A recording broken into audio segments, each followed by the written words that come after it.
बिस्मिल्लाहिर्रहमानिर्रहीम। अस्सलाम वालेकुम।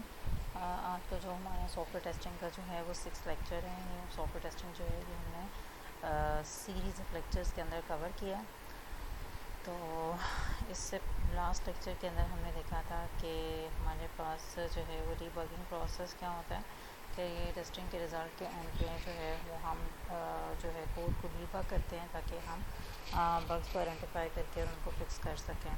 और फिर हमने देखा कि इसकी 3 किस्म की स्ट्रैटेजीज़ हैं, जिनमें से ब्रूट फोर्स, बैक ट्रैकिंग और कॉज एलिमिनेशन को हमने स्टडी किया। फिर हमने देखा कि टेस्ट केसेस क्या होते हैं और उसके डिफरेंट एग्जांपल्स देखी जो कि वेब पेज और एक एटीएम के लिए थी।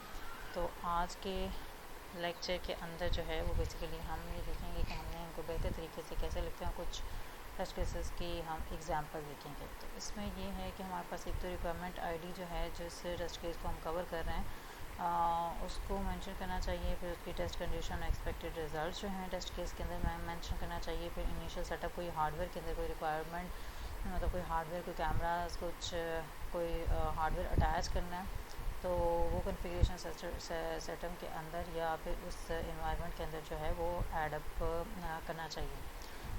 फिर उसके बाद जो है पोस्ट एग्जीक्यूशन एक्टिविटीज़ के अंदर हम ये करते हैं कि हमारे पास अगर डेटाबेस के अंदर कोई ड्यूरिंग टेस्टिंग के अंदर हमने एक्टिविटी कोई डाटा एंटर किया है तो वो फिर जो है वो हमें जाके डिलीट भी करना होता है। फिर टेस्ट केस के बेहतर है कि हम उसकी प्रायोरिटी मेंशन कर दें ताकि जो है वो जो टेस्ट केसेस को टेस्ट कर रहे हैं, टेस्ट केसेस के थ्रू जो है वो एप्लीकेशन को टेस्ट कर रहे हैं, वो जो हाई प्रायोरिटी टेस्ट केसेस हैं उनको पहले टेस्ट करके जो है वो देख लें कि हमारे पास एप्लीकेशन किस हद तक तैयार हो गई है। फिर उनकी कॉम्प्लेक्सिटी हम मेंशन करते हैं, ठीक है। और ये है कि मतलब ये कि इस अगर हम कॉम्प्लेक्सिटी असाइन कर देते हैं तो उससे क्या होगा कि जो है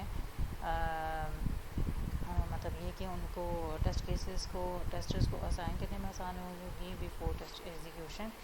और फिर ये कि हम कुछ अप्रॉक्सीमेट टाइम एग्जीक्यूशन भी उसका मेंशन कर देते हैं कि इतना एक्सपेक्टेड टाइम है इसके एग्जीक्यूशन का। और टेस्ट स्टेप्स जो हैं कि मतलब पहले ये स्टेप होगा, फिर ये होगा, फिर ये होगा, फिर ये होगा। मतलब जिस तरह से हम एल्गोरिथम लिखते हैं वैसे ही हम टेस्ट केसेस के स्टेप्स भी मेंशन कर देते हैं कि इस पेज से इस पेज तक ये करना है, वो करना है, मतलब ये वाला बटन प्रेस करना है। क्योंकि एक वेब पेज के ऊपर डिफरेंट बटन्स हो सकते हैं, डिफरेंट ऑप्शन हो सकती हैं। तो एक टेस्ट केस के जो टेस्ट स्टेप्स हैं वो मेंशन करते हैं। फिर उसके बाद एक्सपेक्टेड रिज़ल्ट्स के अंदर हम हर टेस्ट स्टेप्स का जो है जो कि हमारे पास ये उस फील्ड में रिज़ल्ट आएगा, ये है आउटकम आएगी, एक्सपेक्टेड आउटकम या एक्सपेक्टेड रिस्पांस आएगा, वो हम मेंशन कर देते हैं। और फिर ये कि हम जाके वहाँ पे देखते हैं कि जो एक्चुअल उसमें रिज़ल्ट फील्ड के अंदर जो एक्चुअल डाटा आया होता है तो वो जाके हम मेंशन देख लेते हैं और वो मेंशन कर देते हैं। फिर ये कि हर टेस्ट केस का जो है वो स्टेप रिज़ल्ट जो है वो not applicable, not run, past, fail या इन प्रोग्रेस की फॉर्म में हम लिख देते हैं। इसी तरह से हर टेस्ट केस का वर्जन नंबर लिखते हैं, क्रिएशन टाइम स्टैम्प लिखते हैं कि फॉर एग्ज़ाम्पल उसको हमने जनवरी में बनाया है या फरवरी में बनाया है, मतलब उसको किस मंथ में डेट क्या है, ठीक है। अगर 18 जनवरी को बनाया है तो वो फिर हम डेट मेंशन कर देते हैं। इसी तरह हमारे पास रिवीजन हिस्ट्री है कि किसने और कब रिवाइज़ किया है, किसने उसको मॉडिफाई किया है, ठीक है। इसी तरह से हम टेस्ट केस का स्टेटस लिख देते हैं कि ये ड्रॉप्ड है, कंप्लीट है, रिव्यू हो चुका है, ये नॉट वैलिड है। इसी तरह से हम उसका एग्जीक्यूशन टाइम स्टैम्प है कि फॉर एग्जांपल वो क्रिएशन टाइम स्टैम्प 15 जनवरी में, लेकिन लेट्स से कि वो मार्च में जाके हमने उसको एग्जीक्यूट किया तो वो हम उसकी डेट और जो मंथ है एग्जीक्यूशन का वो मेंशन कर देते हैं कि एसोसिएटेड डिफेक्ट्स हैं। तो अगर इस टेस्ट केस के साथ कोई एसोसिएटेड डिफेक्ट है तो वो भी मेंशन कर देते हैं। और ये टेस्ट केस किस प्रोजेक्ट का है, किस एप्लीकेशन का है, उसका नाम भी मेंशन कर सकते हैं। फिर ये है कि हम टेस्ट केसेस को राइट कैसे करते हैं, उसकी रिक्वायरमेंट्स, उसके यूज़ केसेस और डिज़ाइन डॉक्यूमेंट्स हमें रिक्वायर्ड होती हैं।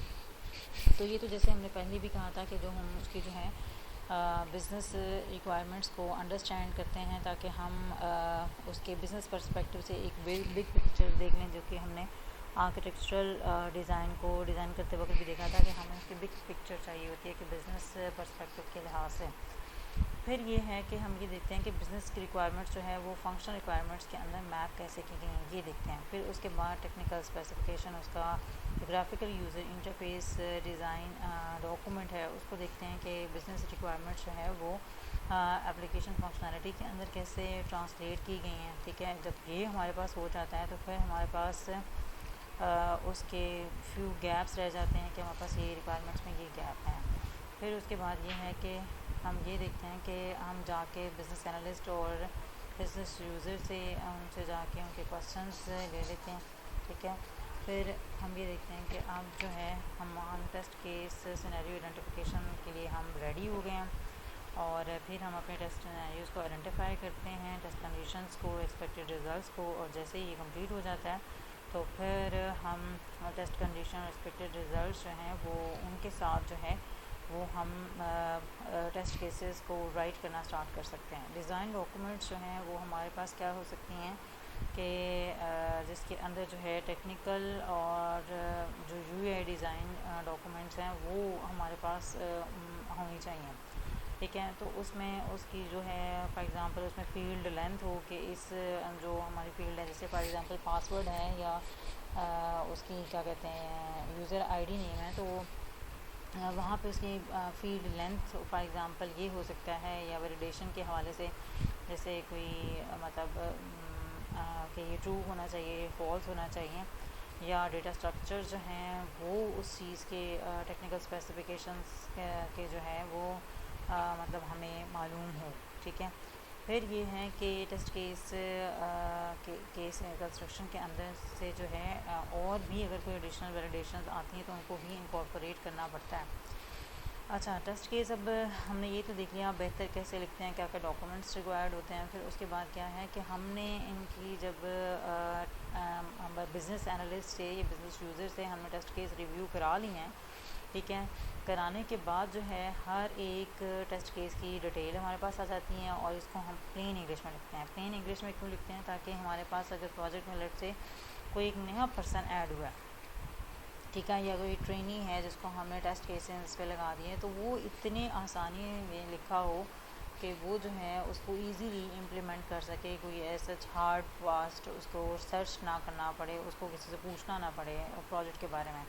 ठीक है, फिर उसके बारे में हम रिक्वायरमेंट ट्रेसिबिलिटी मैट्रिक्स बना सकते हैं। क्या इसमें हम क्या कर सकते हैं कि मतलब हम ये कर सकते हैं कि मतलब ये हमारे पास रिक्वायरमेंट थी तो इसको ये टेस्ट केस जो है वो कवर कर रहा है, उसके अंदर हम ये बताते हैं जो रिक्वायरमेंट ट्रेसिबिलिटी मैट्रिक्स है।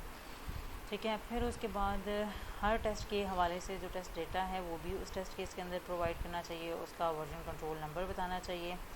ठीक है, और फिर हमने प्रायोरिटाइज़, जैसे हमने पहले भी पढ़ा है, तो प्रायोरिटाइज़ करना है प्री रिक्विजिट्स, अगर उसका प्री इनिशियल कोई सेटअप है वो हम करते हैं, और अगर कोई उसके बाद जो डाटा है पोस्ट कंडीशंस जो हैं वो हम इम्प्लीमेंट करते हैं कि कोई डाटा अगर हमने डेटाबेस के अंदर ऐड कर दिया तो वो रिमूव भी करना होता है। अच्छा, ये एक इसकी टेस्ट केस की एक एग्जांपल है जिसके अंदर हम पर्पस प्री रिक्विजिट के जो उसकी एग्जाम्पशंस हैं स्टार्ट में, फिर टेस्ट डेटा हम लिखते हैं कि ये डाटा है, फिर उसके स्टेप्स मेंशन करते हैं, और नोट्स एंड क्वेश्चंस यहाँ पे हम मेंशन कर देते हैं। ठीक है, ये एक टेम्पलेट है जहाँ पे ये देख लें कि सबसे पहले उसकी यूनिक टेस्ट केस आईडी की, जिस तरह से हमने रिक्वायरमेंट्स को R1 लेट से और R2 मतलब इस तरह से, और इस तरह से हम जो है टेस्ट केस 1 टेस्ट केस 2 मतलब हर जो है वो यूनिक हमारे पास इसका नंबर होना चाहिए, और इस तरह हम इसको नेस्टिंग भी कर सकते हैं कि लेट से टेस्ट केस 2 पॉइंट जो है वो 2, ठीक है, 2.2 भी हो सकता है, मतलब आगे इसकी नेस्टिंग भी हो सकती है, तो यूनिक टेस्ट केस होना चाहिए। ठीक है, अब पर्पस जो है वो उसके क्लियर कट होना चाहिए कि हमारे पास जो है ये कौन सा एस्पेक्ट है सिस्टम का जो हम उसका टेस्ट कर रहे हैं। ठीक है, अगर तो वो बहुत ज़्यादा लॉन्ग एक्सपेक्ट हो जाता है तो वो डिफरेंट टेस्ट केसेस के अंदर, या जो है उसकी हम बहुत डिफरेंट उसके टेस्ट केसेस बना सकते हैं, या फिर ये कि उसको बहुत ज़्यादा उसकी फीचर डिस्क्रिप्शन जो है वो हम ऐड कर सकते हैं। ठीक है, अच्छा, प्री रेक जो हमने पहले भी पढ़ा है कि अजम्पशंस होती हैं कि बिफोर द टेस्ट केसेस हम रन करने से पहले कि फॉर एग्ज़ाम्पल लॉग इन होना चाहिए या गेस्ट लॉग इन होना चाहिए या यूज़र टेस्ट यूज़र एग्जिस्ट होना चाहिए। एग्जिस्ट मतलब इस तरह से कुछ ना कुछ उसकी प्री रिक्विजिट्स होनी चाहिए। फिर इसी तरह से हमारे पास टेस्ट डेटा के अंदर क्या लिस्ट ऑफ वेरिएबल्स और पॉसिबल वैल्यूज़ जो हैं वो उनकी आ सकती हैं, या फिर ये कि उनकी जो पॉसिबल वैल्यू रेंजेस हैं वो आ सकती हैं, ठीक है। और किन किन कॉम्बिनेशन वैल्यूज़ के ऊपर वो ऑप्शन परफॉर्म किया जा सकता है। फॉर एग्ज़ाम्पल लॉगिन आईडी के अगेंस्ट जो है valid login ID, invalid login ID, valid email, invalid email, empty हो सकता है। तो ये हमारे पास जो है पासवर्ड के अगेंस्ट आ सकता है कि एक तो वैलिड हो सकता है, इनवैलिड हो सकता है और एम्प्टी हो सकता है, ठीक है। ये इसमें टेस्ट डाटा आता है बेसिकली। और इसी तरह जो है फॉर एग्ज़ाम्पल मतलब सेट्स ऑफ स्टेप्स हो सकते हैं कि हमने वो कहाँ कहाँ क्या क्या करके जो है उसको टेस्ट करना है। तो ये पूरा टेस्ट केस राइट करने का, और यहाँ पे जो है इसका आगे टेस्ट केस फॉर एग्ज़ाम्पल हम ये लॉगिन के लिए बना रहे हैं, तो उसके जो है हम मतलब यहाँ पे उसको मेंशन कर दें कि ये हमने लॉगिन के लिए इसको राइट किया है, ठीक है। फिर ये कि टेस्ट केस का जो रिव्यू है वो हमारे पास बिज़नेस एनालिस्ट या बिज़नेस यूज़र करते हैं, या सब्जेक्ट मैटर जो उसके अंदर बहुत अच्छे हों वो मतलब लेते हैं, ठीक है। ये बहुत अच्छी बात है कि अगर हम बिज़नेस एनालिस्ट या बिज़नेस यूज़र से मतलब टेस्टिंग स्टार्ट करने से पहले उनसे उनकी राय ले लें, ताकि हमारे पास वो पॉइंट आउट कर सकें कि आपके टेस्ट केसेस के अंदर ये डेफिशिएंसीज़ हैं, कि बजाय कि जो है वो एक्सेप्टेंस टेस्टिंग में वो हम करें या फिर हम पोस्ट इम्प्लीमेंटेशन में जाके उसको जो है वो ओवरकम करें, ठीक है। तो अब ये है कि how detail should be a test case, कितना उसको डिटेल होना चाहिए, ठीक है। इसका आंसर जो है वो वेरी कर सकता है कि जितना आप उसको वेरी कर सकते हैं, जितना उसको डिटेल आप उसकी डिटेल्स दे सकते हैं उतना आप दें, कि should be as detailed as possible और should not be written at high level, कि प्लेन इंग्लिश में लिखना है और उसको इतना डिटेल होना चाहिए जितना हो सकता है, ठीक है। और हर स्टेप जो आपने उसका जो है वो इम्पोर्टेंट हर स्टेप उसको मेंशन करना है, हर छोटे से छोटे स्टेप मेंशन करना है कि अगर फॉर एग्ज़ाम्पल जिस बंदे ने टेस्ट केस लिखे हैं वो नहीं, कोई और अगर कोई उसकी जगह पे कोई और जो है मतलब टेस्ट केस लिखने वाला कोई और हो सकता है, उसको एग्जीक्यूट करने वाला कोई और हो सकता है, तो आप उनको इतना डिटेल में लिखें कि जो है वो दूसरा बंदा भी उसको राइट कर सके, एक्चुअली इजीली वो एग्जीक्यूट कर सके, ठीक है।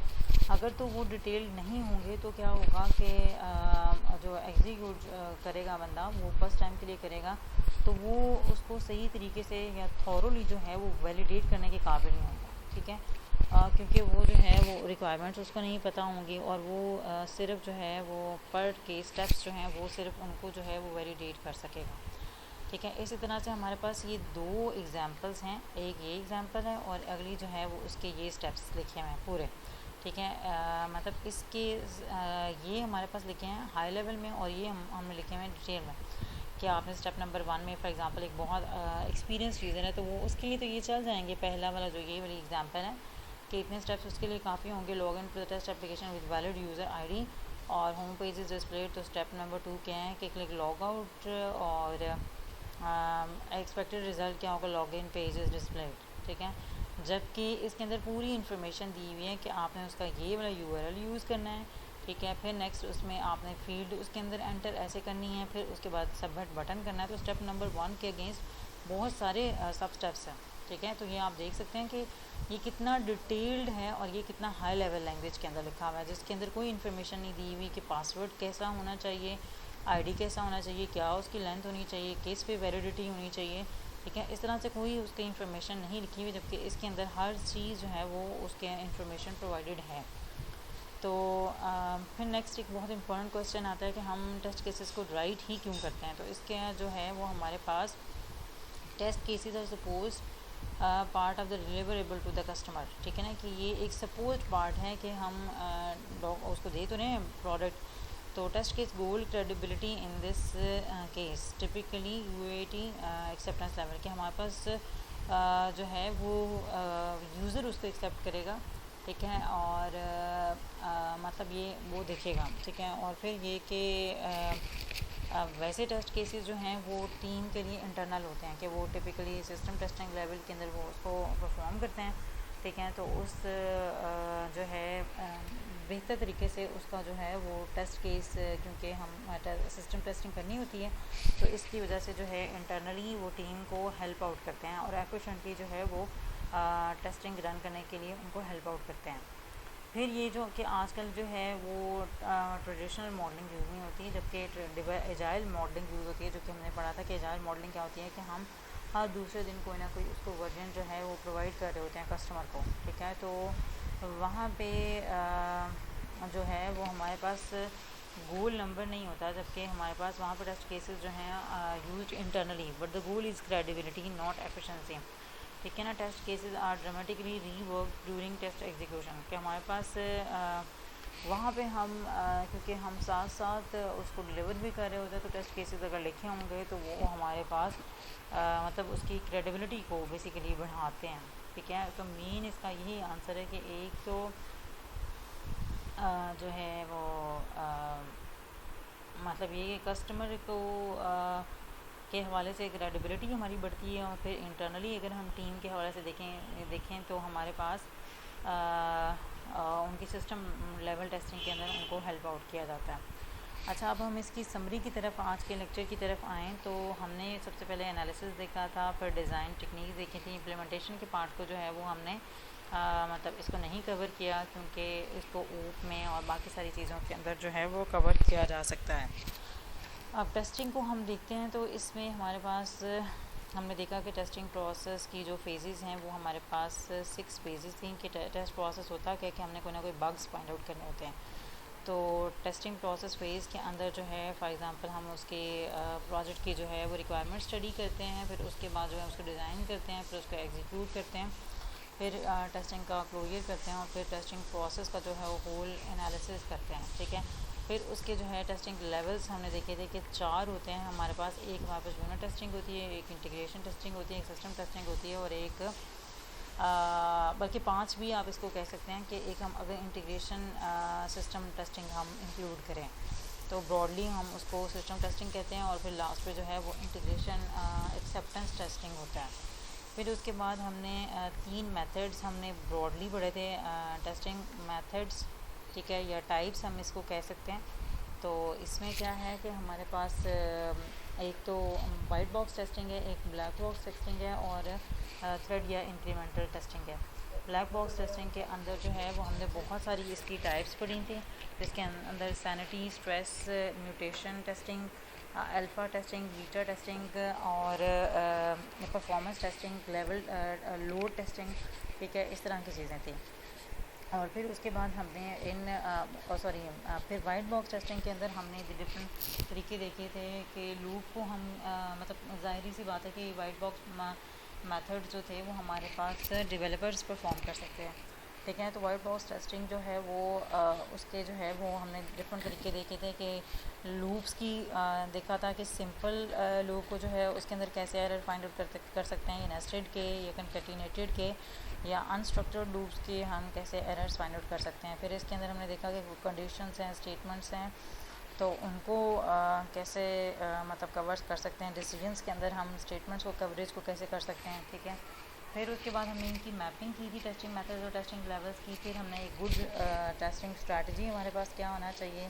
फिर हमने डिबगिंग का प्रोसेस देखा था कि डिबगिंग प्रोसेस में हम बेसिकली टेस्टिंग के बाद परफॉर्म करते हैं, और इसमें 3 स्ट्रैटेजीज़ थी, जो कि एक कॉज एलिमिनेशन थी, एक बैक ट्रैकिंग थी, और ब्रूट फोर्स थी, ठीक है। और टेस्ट केस राइटिंग के अंदर हमने उसके टेस्ट केस क्या होता है, हम क्यों लिखते हैं, ठीक है, और कौन लिखता है, तो और सेकेंडली इसके कुछ मेथड्स हमने देखे कि हम बेहतर जो हैं वो टेस्ट केसेस कैसे लिख सकते हैं, उसके हमने तरीके देखे। और अब हमारा नेक्स्ट फेज़ है डिप्लॉयमेंट। तो इसमें जस्ट हम सिर्फ डिप्लॉयमेंट डायग्राम को कवर करेंगे इंशाल्लाह, तो वो मैं नेक्स्ट लेक्चर के अंदर अपलोड कर दूँगी। तब तक के लिए अल्लाह हाफ़िज़।